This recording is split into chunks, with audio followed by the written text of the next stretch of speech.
পথ দেখে পথ দেখায় এই স্লোগানকে সামনে রেখে ভিওডি বাংলার আয়োজিত অনুষ্ঠান রাজকথনে আপনাদের স্বাগত জানাচ্ছি।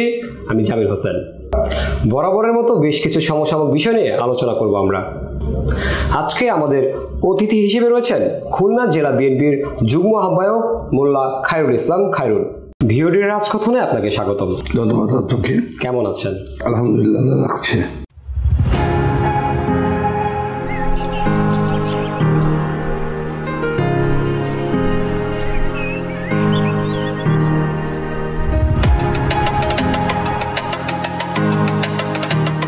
শুরুতে আমরা জানতে চাচ্ছি আপনি রাজনীতিতে কিভাবে যুক্ত হলেন কিংবা কার অনুপ্রেরণায় আপনি রাজনীতিতে জড়ালেন?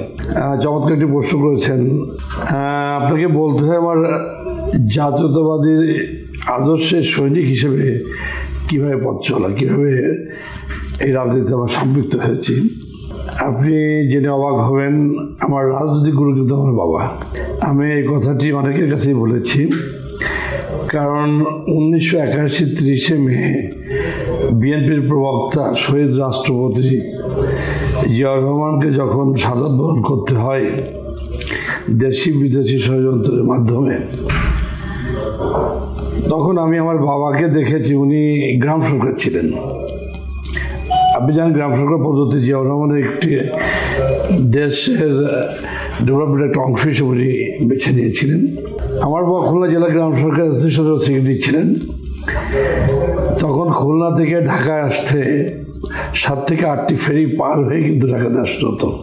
জিয়াউর রহমান সাহেব যখন শাহাদাত বরণ করেন তার জানাজাতে আমার বাবা পার্টিসিপেট করেছিলেন এবং আমি ওনাকে দেখেছি 30শে মে থেকে শুরু করে প্রায় সপ্তাহখানেক ওরা মন খারাপ, খাওয়া দাওয়া ঠিক মতো করতেন এবং উনি কান্নাকাটি করতেন, যেটা আমাকে খুব স্পর্শ করতো আমার মাইন্ডকে। টাচি বিষয় ছিল যে বাবা এমনকি একজন ব্যক্তি যে যার মৃত্যু হয়েছে, যে শাহাদাত বরণ করেছে, তার জন্য নিজের রক্তের আত্মীয় না, নিজের জন্মদাতা পিতা না, বিষয়টা কেমন। তখন আমি ক্লাস 7-এর স্টুডেন্ট। তো এরপর থেকে জানতে চাওয়া, তারপর আমি আমার স্কুল লাইফ আমি রোবার্ট স্কাউট করতাম। এরপরে উনি খাল খনন করতে গিয়েছিল আমার গ্রামের বাড়ি রূপসা উপজেলাতে, আপনি জানেন হাট ইউনিয়নে। খাল খনন করতে গিয়ে আমার ইউনিয়নের খুলনা মোংলা মহাসড়কের পার্শ্ববর্তী জায়গা আহমেদাবাদ স্কুল নামে একটি স্কুল আছে অপোজিটে, জিয়া খাল নামে পরিচিত, এই খাল খনন তৈরি করতে গিয়েছিলেন। তখন খুব কাছের থেকেই ওনাকে আমরা দেখতে পেয়েছিলাম। সব কিছু মিলায়ে একটা অনুভূতি, একটা ভালোবাসা, একটা আবেগের জায়গা যেটা তৈরি হয়েছে এবং শহীদ রাষ্ট্রপতি জিয়াউর রহমানকে চিনবার একটা সুযোগ হয়েছে এবং তার পরবর্তী সময় থেকে আমি এই দলটিকে বেছে নিই এবং আমি 1984 সালের আমার রূপসা উপজেলা ছাত্র দলের প্রতিষ্ঠাতা সাধারণ সম্পাদক হিসেবে আমার পদযাত্রা শুরু হয়। এর আগে একজন ছাত্র দলের বিএনপির সমর্থক ছিলাম আমি। এই যে রাজনীতি কেন করছেন, মূল উদ্দেশ্যটা কি? ধন্যবাদ আপনাকে। দেখেন, রাজনীতি বলে, এটা আমার কাছে মনে হয় এটা একটা কথোপকথন, কথার কথা। রাজনীতি হচ্ছে সমাজকে দেওয়া, প্রতিবেশীকে দেওয়া, রাষ্ট্রকে দেওয়া। রাজনীতি হচ্ছে ভোগের জন্য, এটা ত্যাগের জন্য। আপনি একজন রাজনৈতিক নেতা নেতৃত্বই পারেন সমাজে কিছু করার। আপনি জানেন, আমি যদি বাংলাদেশের স্বাধীনতা, 69 গণ অভ্যুত্থান, 71 মুক্তিযোদ্ধা, 90 গণ অভ্যুত্থান সহ জুলাই আগস্ট যাই কিছু আপনি দেখেন, বাংলার ভাষা আন্দোলন যে বলি, সব কিছু কিন্তু রাজনীতিবিদের নেতৃত্বের বহিঃপ্রকাশ।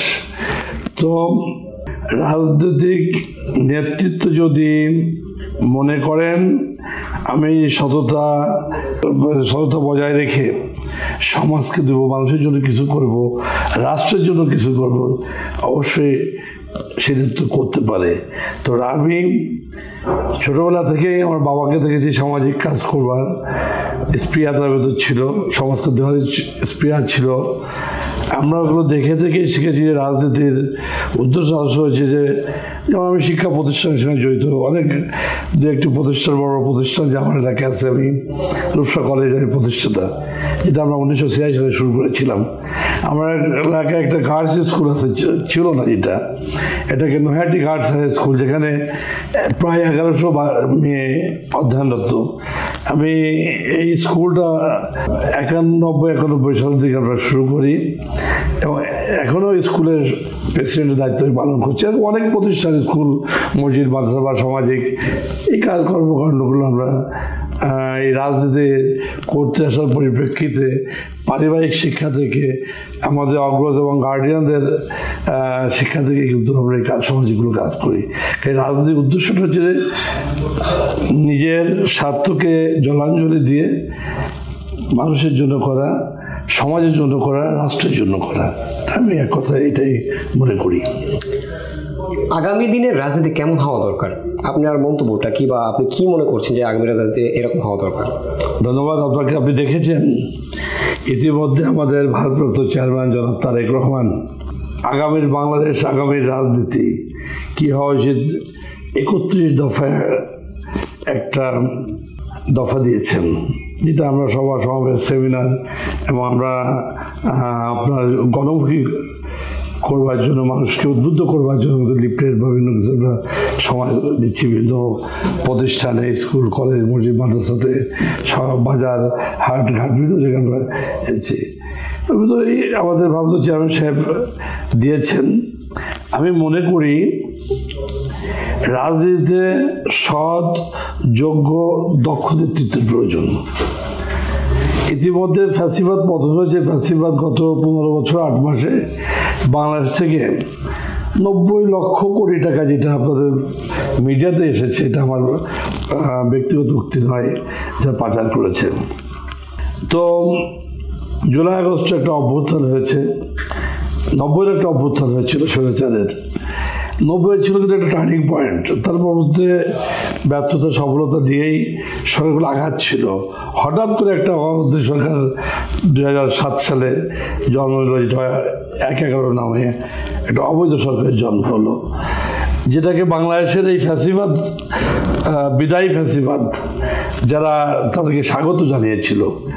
আজকে সেদিনে সেই অন্যায় এবং অবৈধ সরকারকে স্বাগত জানানোর ফলেই কিন্তু এই আওয়ামী লীগ এবং শেখ হাসিনার নেতৃত্বে এদের শাসন আমল কিন্তু আরও বেশি ফ্যাসিবাদী স্টাইলে তা দেশ পরিচালনা করলো।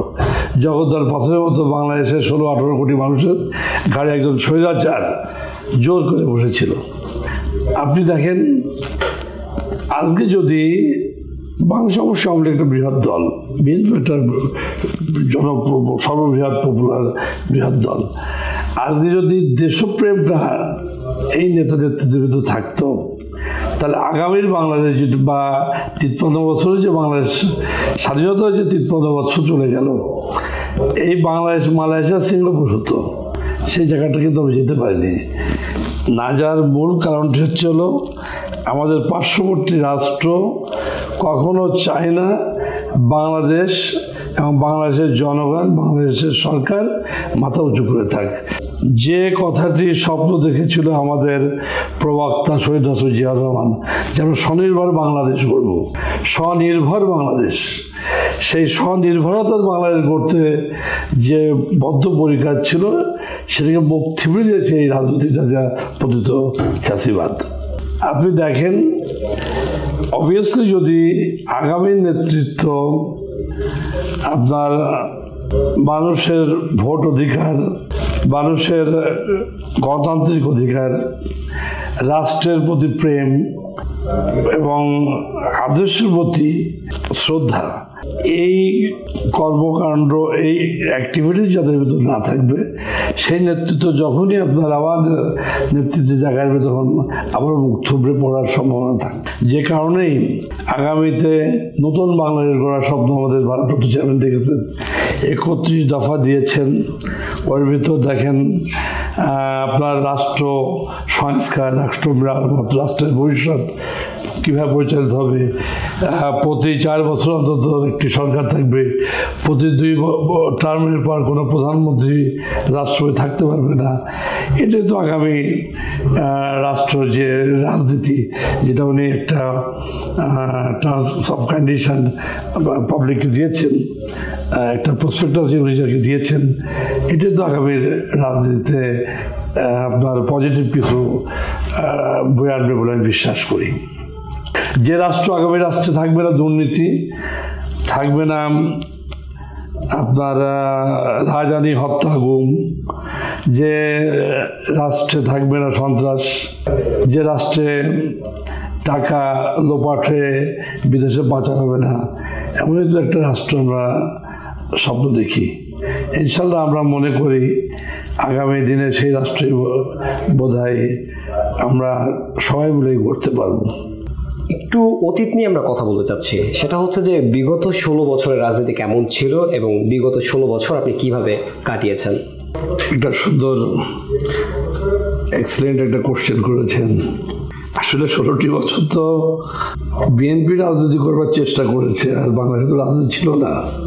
বাংলাদেশে ছিল সন্ত্রাস, আয়নাঘর, গুম, নির্যাতন, অর্থ লোপাট, একটা বালিশের মূল্য 10,000 টাকা, দেখেছেন না? মানে লোটপাটের একটা স্বর্গরাজ্য ছিল। আপনার ফ্যাসিবাদ কয়েকটা অক্ষরের একটি শব্দ, একে যদি স্কোয়ার কিউব টোয়ার আরও যদি কিছু করা যায়, সব এক জায়গায় যুক্ত করলেও এর ব্যাখ্যা বলা শেষ হবে না।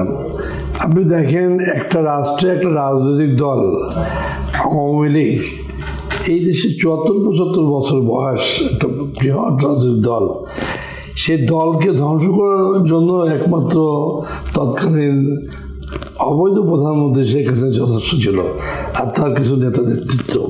বাংলাদেশে কোনো বিরোধী দল ছিল না। বাংলাদেশের মানুষ জাতীয় নির্বাচনে ভোট দিতে পারতো না, লোকাল গভর্নমেন্টে ইউনিয়ন চেয়ারম্যান, উপজেলা চেয়ারম্যান, মেয়র, পৌরসভা, সিটি কর্পোরেশন, কোথাও কোনো নির্বাচন ভোট দিত না। রাতের ভোট, দিনের ভোট রাতে হয়ে যেত, আগামীকালকের ভোট আগের দিন শেষ। আপনারা দেখেছেন একটা আওয়ামী রাষ্ট্রে, মানে সরকার, আওয়ামী লীগ, রাষ্ট্রযন্ত্র সব একাকার। পুলিশ বাহিনী যা শান্তি রক্ষা করবে, তারা সব আওয়ামী লীগের নেতা কর্মী সমর্থকের ভূমিকা চলে গেল। আমাদের দেশপ্রিয় সেনাবাহিনী হায়েস্ট লেভেলে তাদের কোনো বক্তব্য নাই, কেমন তারাও মমতা, তাদের সম্মতির লক্ষণ একাকার হয়ে গেল। বিচার বিভাগের তাদের মনোপলি, বিচারকদের অযোগ্য অদক্ষ বিচারকদের বসিয়ে ইচ্ছা অনুযায়ী মনোপলিভাবে সাজিয়ে দেওয়া শুরু করলো। আপনি প্রতিটা অর্গান রাষ্ট্রের, মানে আওয়ামী লীগ সরকার আর রাষ্ট্রের অর্গানগুলো সব একা হয়ে গেল, কাজে রাজনীতি ছিল না। আমরা বিএনপির নেতা কর্মীরা আমরা এদের বিরুদ্ধে কথা বলার চেষ্টা করেছি, রাজপথে নেমেছি, যেখানে তো আপনার হাজার হাজার মামলা, লক্ষ লক্ষ নেতা কর্মী আসামি, আর শত শত নেতাকর্মী গুম হয়েছে, গুলিবিদ্ধ হয়ে মারা গিয়েছে, ক্রসফায়ারের নামে আপনার রাজনৈতিক নেতাদেরকে হত্যা করা হয়েছে। এই ছিল গত 15 বছর 8 মাস আওয়ামী লীগের শাসন আমল। আর কি হয়েছে? উন্নয়নের নামে লোপাট হয়েছে। পদ্মা সেতু নিঃসন্দেহে একটা ভালো কাজ। আপনার কি জানা মনে আছে, পদ্মা সেতুর যখন বাজেট শুরু হয় তখন 7-8 হাজার কোটি টাকা একটা বাজেট দিয়ে ডিক্লেয়ার শুরু হয়েছিল, আর পদ্মা সেতুর কাজ যখন সমাপ্ত হয় তখন কত হাজার কোটি টাকার হিসাব আপনারা পেয়েছিলেন, তো আপনারা জানেন। প্রায় 5-10 গুণ বেশি টাকা তারা ব্যবহার করছে। ঢাকা শহরে বড় বড় ফ্লাইওভার দেখতে পাই, সমস্ত জায়গায় দেখবেন। রূপগঞ্জের যে বালিশ খেলে ব্যাগও খুলেছে বিভিন্ন কাজেই। গত 15-16 বছর ছিল হলো অরাজনৈতিক, স্বৈরাচার, ফ্যাসিবাদ, সন্ত্রাসী, লুটেরা, চোর ডাকাতের সরকার। এরা নিজেরা রাজনীতিও করেনি, আর যারা অপোজিশন রাজনৈতিক দল, যেহেতু বিএনপি সর্ববৃহৎ একটা রাজনৈতিক দল ছিল, বিএনপি রাজনীতি কে রাজনৈতিকভাবে করবার চেষ্টা করেছে রাজপথ থেকে, তাদেরকেও রাষ্ট্রের আপনার প্রতিষ্ঠানগুলো, পুলিশ, র্যাব, বিজেপি, বিভিন্ন বাহিনী দলীয় নেতাকর্মীদের মতো করে ব্যবহার করে তাদেরকেও তাদের গণতান্ত্রিক যে রাজনৈতিক ধারাটা সেটা সুষ্ঠুভাবে করতে দেয়নি।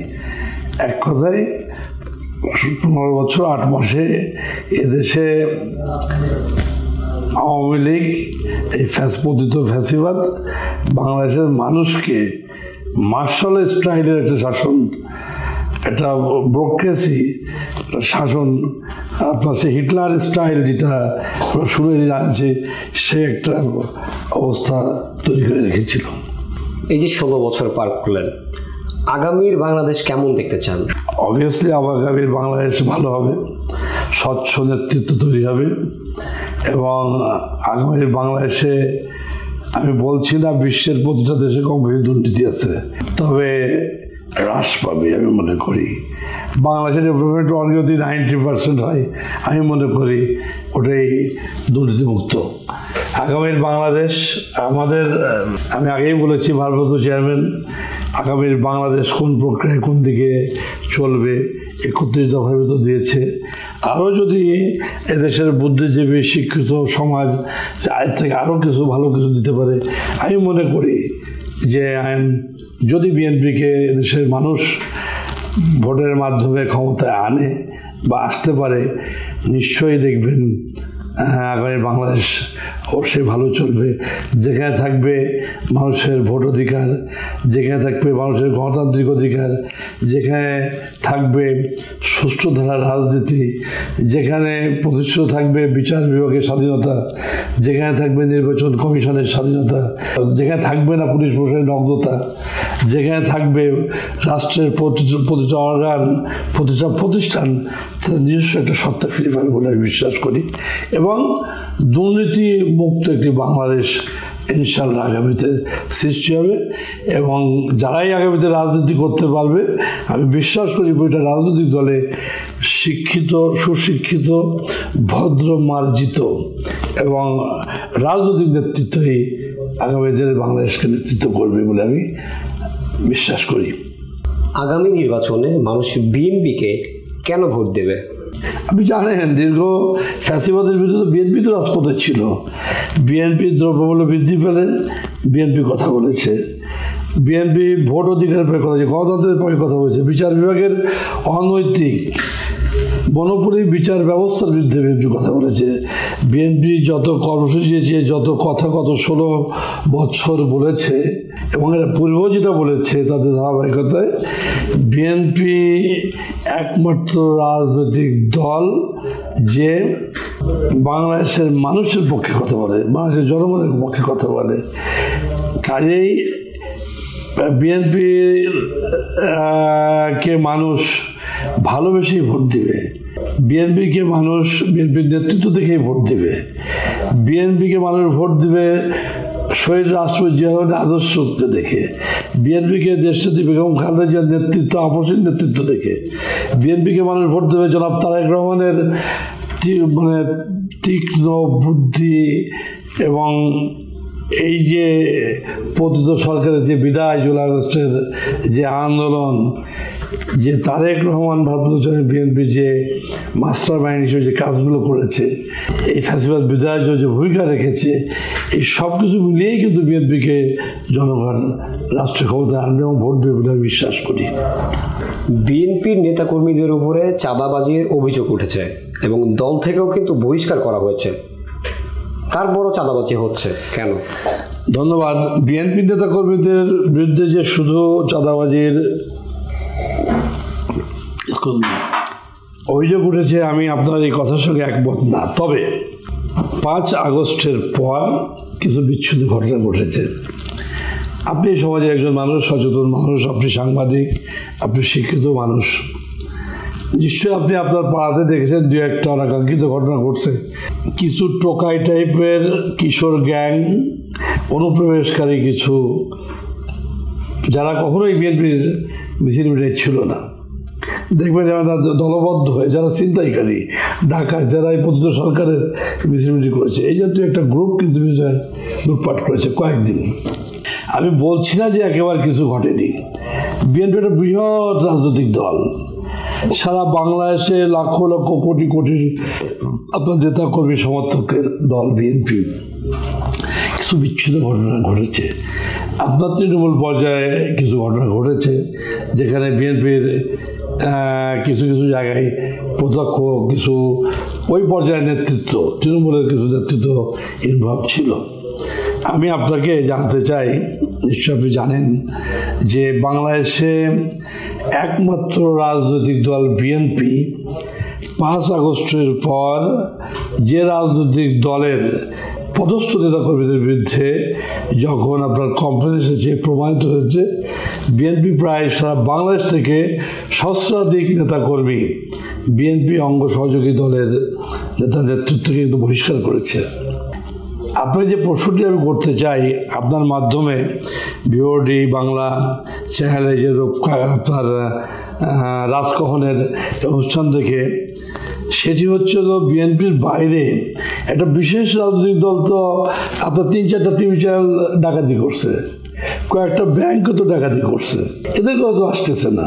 আপনি যে বৈষম্য ছাত্ররা এই আপনার ধানমন্ডিতে সেদিন কি ঘটলো, আপনারা সারা বাংলাদেশে পত্র পত্রিকা দেখেন, আপনার টিভি চ্যানেলে দেখেন, পাবলিক ধরে রেখেছে পরিচয় বৈষম্য। আচ্ছা, আমার বাড়ি খুলনাতে, আমার খুলনাতেও আপনি দেখেছেন যে মুজগুনি বাস্তুহারাই বৈষম্য ছাত্র আন্দোলনের নগর জেলার জয়সর ইত্যাদি ইত্যাদিরা যে একজন বিদেশি থাকে, তারপর আসছে তাকে যেমন তুমি ফ্যাসিবাদের দোষর তুমি ইত্যাদি বলে চাঁদাবাজি করতে গেছে, পাবলিকে ধরছে। তা এগুলো কিন্তু বর্তমানে আসে না। আচ্ছা আপনি বলেন তো আমাকে, বিএনপি পদক্ষেপ নিচ্ছে, দল থেকে অব্যাহতি দিচ্ছে, বহিষ্কার করতেছে, বাংলাদেশে কি বিএনপি ছাড়া অন্য কোনো রাজনৈতিক দল নাই যে যারা এই ফ্যাসিবাদ পতনের পরে যারা সুবিধাভোগী বা এই অপকর্মের সাথে জড়িত? তাহলে তাদের একটা বহিষ্কার হয়েছে পত্রপত্রিকা, আপনি কি দেখেছেন? আমরা তো পদক্ষেপ নিচ্ছি। আমার চেয়ারম্যান জনাব তারেক রহমান, ভারপ্রাপ্ত চেয়ারম্যান, নিজেই বলেছেন আপনি দুর্নীতিবাজ হন, চাঁদাবাজ হন, দখলদারিত্ব করতে যান, টেন্ডারবাজি করতে যান, আপনি যত বড়ই ত্যাগী হন না কেন দল আপনাকে বহন করবে না, আমি আপনাকে বহন করতে পারবো না। কাজেই আপনাকে দল থেকে অব্যাহতি দিতে ওটা বহিষ্কার হবেন। একমাত্র রাজনৈতিক দল বিএনপির ভারপ্রাপ্ত চেয়ারম্যান সাহেব খুব কঠিন ভাষায় নির্দয়ের মতো নেতা কর্মীদের উদ্দেশ্যে 1-2বার না শতবার যিনি এ কথাগুলো বলছেন। কাজেই চাঁদাবাজি হয়নি আমি এটা বলছি না, তো যেভাবে বিএনপিকে টার্গেট করে বলা হয়, হ্যাঁ অনেকে তো ভেস্তের টিকিট বিক্রি করতেছেন গ্রামে গঞ্জে মহিলা পাঠিয়ে। আমি জানি না, আমি তো আসলে গ্রামেরই মানুষ, আপনি বাড়িতে খবর দিবেন, আপনার বৃদ্ধা মা বা আপনার চাচিরা আছে, দেখবেন বোরকা টোরকা পড়ে যে আপনি যে এই দলটা করলে আপনারা ভেস্তে যেতে পারবেন। তা যারা এত বড় ইসলামিক দল বা নিজেকে দাবি করে, এরা তো আপনি দুদিন আগে সেদিন কয়েকদিন আগে দেখলেন না, এরা হিন্দুবাদী কি সংগঠন, এরা অঙ্গদল কি করতে, যারা সকালে কথা বলে দুপুরে এক কথা বিকেলে এক সিদ্ধান্তে যায়, যারা 86-তে তৎকালীন স্বরাজের সঙ্গে এই পতিত সরকার আপনার ফ্যাসিবাদ, ওরাও তো সেদিন বিশ্বাসঘাতকতা করে 86-তে এরশাদ শাহীর পক্ষে নির্বাচনে গিয়েছিল, 91-এ আবার আওয়ামী লীগের সাথে মিশে গিয়েছিল বিএনপি ক্ষমতায়। আল্লাহ তো বিএনপি ক্ষমতায় নিয়ে এসেছিল। আপনার ভালো করে মনে থাকার কথা, 96-12 জুনের নির্বাচন পূর্বে আওয়ামী লীগ এবং তারা একসাথে আন্দোলন করেছিল। সে আন্দোলনের নাম কি দিয়েছিল? অসহযোগ যুগপৎ আন্দোলন। আচ্ছা, আবার তারা 2001-এর 1 অক্টোবর যে নির্বাচন হয়েছিল সে বিএনপির ঘাড়ে আবার চলে বসেছিল। আবার 2007 যখন আনলিমিটেড সরকার প্রতিষ্ঠিত হয়, তারপরে আবার তখনও বিএনপির সঙ্গে তারা ছিল। দীর্ঘ 15 বছর বিএনপির সাথে থেকে হঠাৎ করে 5 আগস্টের পরবর্তী সময় এসে আবার তারা দেখেন সরকারের যারা স্বপ্ন দেখতেছে, এত বড় আল্লাহর দল, আল্লাহওয়ালা মানুষ, মানুষের সংগঠন, তাদের একটা লোককে বহিষ্কার করে তাদের তো অপকর্ম আছে। এই এনসিপি বলেন, বৈষম্য ছাত্র আন্দোলন বলেন, তা এদের তো এত অপরাধ, এদের তো বহিষ্কার দেখি না। তা শুধুমাত্র বিএনপিকে টার্গেট করে এটাকে বেশি প্রচার হচ্ছে, যেটুকু না ঘটতেছে তাতে বেশি প্রচার করা হচ্ছে। লক্ষ্যটা হচ্ছে কি, পার্শ্ববর্তী একটি দেশ তো আসলে লেগে আছে বিএনপির কে কীভাবে ধ্বংস করা যায়, ঘায়েল করা যায়, আর এরা তাদের মিশনটা বাস্তবায়ন করার জন্য এই সমালোচনা আসতেছে। এই সমস্ত বিচ্ছিন্নভাবে কিছু প্রচারণা করে চাঁদাবাজি বা বিএনপির একটা এত বড় বৃহৎ সংগঠন, গণমানুষের দল, একে চাঁদাবাজ সংগঠন হিসেবে এস্টাবলিশ করা যাবে না। রাজনীতিতে গুণগত পরিবর্তন আনতে হলে কি করা উচিত, সেক্ষেত্রে কাদের ভূমিকা সবচেয়ে বেশি থাকা জরুরি? থ্যাংক ইউ, আপনাকে একটা কঠিন প্রশ্ন করেছেন। রাজনীতিতে গুণগত পরিবর্তন হওয়া উচিত, হতে হবে আমি মনে করি। কোশ্চেনটা হচ্ছে যে কাদের অগ্রভূমিকা? অবভিয়াসলি রাজনীতিবিদদের। বিএনপির পার্টির প্রধান, বিএনপির পার্টির যারা স্ট্রাকচার, যারা বিএনপিকে পরিচালনা করে, এই নেতৃত্ব সঠিক এবং সব নেতৃত্বের কারণে তো আপনার তৃণমূলের গ্রাজুয়েট লেভেলে আপনার নেতৃত্বটা আসবে। তো অবশ্যই রাজনৈতিক দলকে গুণগত পরিবর্তনের জন্য ভূমিকা রাখতে হবে এবং বিএনপিকে অগ্রভূমিকা রাখতে হবে। আভ্যন্তরীণ দলের মধ্যে গণতন্ত্র প্রতিষ্ঠা হতে হবে, আভ্যন্তরীণ গণতন্ত্র, ডেমোক্রেসি যেটা আমরা বলি। ইতিমধ্যে আপনি দেখছেন সারা বাংলাদেশে ওয়ার্ড, ইউনিয়ন, থানা, জেলা, পৌরসভা আপনার বিএনপি আপনার প্রত্যক্ষ ভোটের মাধ্যমে দেখেন সম্মেলন করে আসতেছে। তার মানে এটা কি আপনি গুণগত পরিবর্তন আপনি বুঝছেন, প্রমাণিত করছে না? আচ্ছা, একটি ইউনিয়নের প্রেসিডেন্সি হতে গেলে আপনার ওয়ার্ডের পূর্ণাঙ্গ কমিটি ভোট দিচ্ছে। একটা ইউনিয়নের 9টি ওয়ার্ড, যদি একটা ওয়ার্ডে 51 সদস্য বিশিষ্ট কমিটি হয়, 9টা ওয়ার্ডে আপনার 459 জন ভোটার, 459 জন আপনার ভোটার ভোট দিয়ে ইউনিয়নের প্রেসিডেন্সি তৈরি করছে। একটা ইউনিয়নে 71 সদস্য কমিটি, একটা উপজেলাতে মনে করেন 5 ইউনিয়ন, 10 ইউনিয়ন, 14 ইউনিয়ন, 7 ইউনিয়ন করে একটা উপজেলায় অবস্থান করছে। তা একটা ইউনিয়নে 71 যদি 10টা ইউনিয়ন নিয়ে যদি আপনার একটা উপজেলা হয়, তাহলে 700 আপনার 10টা ভোট ওখানে তৈরি হচ্ছে। তা উপজেলা লেভেলে প্রেসিডেন্সি হতে গেলে আপনাকে ওই 710 ভোটের ভিতরে ভোট পেয়েই আপনাকে সর্বোচ্চ ভোট পেয়ে কিন্তু আপনাকে প্রেসিডেন্সি হচ্ছে। এটা 100% একটা ডেমোক্রেটিক ওয়ে, ডেমোক্রেসি যেটা বিএনপি একমাত্র করছে। ঠিক সিটি কর্পোরেশনের পর্যায়েও, সিটিতে আপনার ওয়ার্ড পর্যায়ে এরকম কমিটি, যে থানা করতেছে থানা পর্যায়ে কমিটি মহানগর করতেছে। তো এবং এই উপজেলা যে 101 সদস্য কমিটি, এরা আবার জেলার, উপজেলা এবং পৌর, এই কমিটির এই ডেলিগেট কাউন্সিলররা কিন্তু আবার প্রত্যক্ষ ভোট দিয়ে কিন্তু জেলা বিএনপিকে নির্বাচিত করতেছে প্রেসিডেন্সি। বা ইতিমধ্যে আপনি কোনো রাজনৈতিক দলকে কি বিএনপি যে কাজটা করে, যে সম্মেলন গণতান্ত্রিক প্রক্রিয়ায়, শতভাগ গণতান্ত্রিক প্রক্রিয়ায় যে কমিটিগুলো সম্মেলন করতেছে সারা বাংলাদেশের, আর কোনো রাজনৈতিক দল কি এই প্রক্রিয়ায় আপনার কমিটিকরণ করতেছে? আভ্যন্তরীণ যে গণতন্ত্র সেটা কি প্রতিষ্ঠা করতেছে? দেখতে পাবেন না। কাজেই একটা ব্যক্তি যদি একটা চেয়ারে দীর্ঘ 20 বছর বসে থাকে, ওখানে সে সরাসরি মনোভাব আসবে যে করে 31 দফা, যে পরপর 2 টার্মের উপরে প্রধানমন্ত্রী প্রেসিডেন্ট থাকতে পারবেন। আমাদের ভারপ্রাপ্ত চেয়ারম্যান সাহেব দিয়েছেন। গুণগত পরিবর্তন যেটা আসতে গেলে আপনি দেখেন, একটা স্ট্রং বিরোধী দল থাকা উচিত। একটা স্ট্রং বিরোধী দল থাকলে সেখানে সংসদে সরকারি দলের আলোচনা সমালোচনা চলবে। গুণগত পরিবর্তন হতে গেলে এটাও প্রয়োজন। আর আমাদের ভারপ্রাপ্ত চেয়ারম্যান সাহেব 5 বছর ছিল জাতীয় সংসদের মেয়াদে, এটাকে প্রস্তাবনা দিয়েছেন 4 বছর অন্তত জাতীয় নির্বাচন হবে। একটা গুড কনসেপ্ট, যে 4 বছর অন্তত একটা সরকার পরিবর্তনের জন্য জাতীয় নির্বাচন হবে। আপনি সরকারে আছেন 4 বছর, আপনি অপকর্ম করছেন, এরপরে 4 বছর পরে জনগণ তার প্রত্যক্ষ ভোটের মাধ্যমে আপনাকে নির্বাচিত করবে, সরকার পরিবর্তন আসবে বা পরিবর্তন করবে। আপনি রাষ্ট্রীয় অর্গান ইলেকশন কমিশন, যে নির্বাচন যে অফিস, এই যে জাতীয় নির্বাচন কমিশন আমাদের দেশ জন্মের পর থেকে মানে 100% ভূমিকা কিন্তু রক্ষা করতে পারেনি। তাদের যে ক্ষমতা দেওয়া, সেই ক্ষমতার 50% প্রয়োগ করতে হয়তো পারেনি, আমার কাছে মনে হয়েছে। যেটা যদি আগামীতে ইনশাল্লাহ আগামী স্বল্প সময়ের মধ্যে তো জাতীয় নির্বাচন হবে, আমি বিশ্বাস করি, মনে করি এই নির্বাচন কমিশন সেই দীর্ঘ 53 বছর স্বাধীনতা 53 বছর না করতে পেরেছে, আমি বিশ্বাস করি আগামী জাতীয় সংসদ নির্বাচনে সেই কাজটি, সেই যে ক্ষমতা তাদের, সেটা প্রয়োগ করতে পারবে।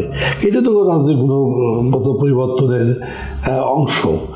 কাজেই রাজনৈতিক গুণগত পরিবর্তন করতে গেলে রাজনীতিবিদদের আগে আসতে হবে, রাজনৈতিক দলগুলোকে আগে আসতে হবে, সমাজের বুদ্ধিজীবী, সমাজের জ্ঞানীগুণী, যাদের কোনো রাজনৈতিক দলের পক্ষে, অন্যায়ের পক্ষে কথা বলা উচিত না যারা আছেন, তাদেরকে আগে আসতে হবে। সেক্ষেত্রে হবে একটি রাষ্ট্রের রাজনৈতিক গুণগত পরিবর্তনের সবচেয়ে বড় পথ বলে আমি বিশ্বাস করি। একটা অভিযোগ এসেছে, সেটা উঠেছে আর কি, সেটা হচ্ছে যে 5ই আগস্টের পর আপনার হচ্ছে তৃণমূল পর্যায়ে অভ্যন্তরীণ দ্বন্দ্ব বেড়েছে। আসলে এই বিষয়ে আপনার মন্তব্য কি? দেখুন, আমি আগেই বলেছি যে ঢালাওভাবে তো আসলে কোনো কিছু বলাটা সমুচিত না বলে আমি বিশ্বাস করি, মনে করি। আপনার হ্যাঁ, বড় রাজনৈতিক দলের গ্রুপিং থাকে, পছন্দ অপছন্দ থাকবে। আপনার এই চ্যানেল, যে ভিওডি বাংলা চ্যানেল, আপনার মনে করেন এখানে আপনার কর্মকর্তা কর্মচারী আপনারা প্রায় 30 জন আছেন ফর এক্সাম্পল। এই 30 জনের কি ঐক্যমত থাকবে? একমতে আপনার একই কাজ করতে পারেন? কেউ মত পার্থক্য থাকবে, কেউ একটা প্রচাল দিল আর একজন এটা এইভাবে হয়, এর মতো থাকে। ঠিক রাজনৈতিক দলে এই জাতীয় ঘটনা থাকে। তবে আমি দৃঢ়তার সাথে আপনাকে দায়িত্ব নিয়ে বলতে চাই, 5 আগস্টের পরে বিএনপির আভ্যন্তরীণ কোনদিকে কেউ মারা হয়েছে, খুন হয়েছে বা পঙ্গু হয়েছে বা এরকম কোনো দৃষ্টান্ত বাংলাদেশে কোথাও দেখাতে পারবেন? কাজে এটাও বিএনপির বিরুদ্ধে একটা অপপ্রচারের কৌশল। 5ই আগস্ট একটা বৈষম্য বিরোধী এবং কোটা বিরোধী একটা আন্দোলন গিয়েছে। সেই আন্দোলনে খুলনা জেলা বিএনপির ভূমিকা কি ছিল? আমাদের ব্যাপক ভূমিকা ছিল। আপনি জানেন, খুলনা হচ্ছিল রাজনৈতিক সচেতন, খুলনা রাজনীতির অভয়ারণ্য একটা জায়গা। খুলনার 90 আন্দোলনে আমরা দেখেছেন মহারাজ শহীদ হয়েছিল, আমরা 144,000 ব্রেক করেছি। 96 সময় আন্দোলনে এই পতিত ফ্যাসিবাদের বিরুদ্ধে হয়েছি। সোজাচার এরশাদ সাহেবের বিরুদ্ধে আমাদের ভূমিকা ছিল। খুলনার হাদিস পার্ক, যে শহীদ বাহাদুর ভাষা আন্দোলনে হাদিস সাহেব কিন্তু ওখানে আপনার তৎকালীন আপনার প্রশাসনের গুলিতে মারা গিয়েছিল। এটা অনেক বড় ইতিহাস আছে। আর জুলাই আগস্টের বিপ্লবে তো খুলনা ব্যাপক ভূমিকা ছিল, যেটা আপনারাও জানেন।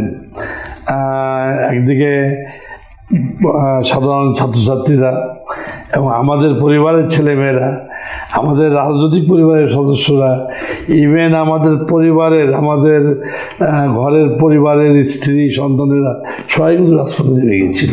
আমরা অনেক প্রতিবন্ধকতা মধ্য থেকেও আমরা কিন্তু রাজপথ থেকে আন্দোলন করেছি, মিছিল করেছি, মিটিং করেছি, আবার ব্রাহ্মণে পড়তে হয়েছে, আবার জেলেও যেতে হয়েছে। বাট আমাদের খুলনার রাজনীতিতে আমরা এই ফ্যাসিবাদ বিরোধী আন্দোলনে একটা অগ্রণী ভূমিকা আমরা খুলনার রাজনৈতিক পরিবার এবং বিএনপির নেতৃত্বে আমরা কিন্তু পালন করতে পেরেছি। আগামী নির্বাচনে যদি বিএনপি ক্ষমতায় আসে, তাহলে খুলনাবাসীর জন্য আপনারা কি পদক্ষেপ গ্রহণ করবেন এবং কি ধরনের সেবা তাদেরকে দেবেন? ধন্যবাদ আপনাকে। বিএনপি ক্ষমতা আসলে সেবা তো চলমান প্রক্রিয়া, যেগুলা রাস্তাঘাট প্রতিষ্ঠান এগুলো চলবে। আপনার শিক্ষার দিকে গুরুত্বটা বেশি দিতে হবে। খুলনাতে মেডিকেল কলেজ হয়েছে, বিএনপি আমলে হয়েছে। খুলনা বিশ্ববিদ্যালয় বিএনপি আমলে কিন্তু এস্টাবলিশড হয়েছে।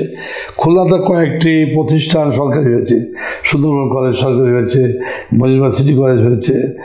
এই সরকার কেউ একটা করেনি, তারাও করে গিয়েছে।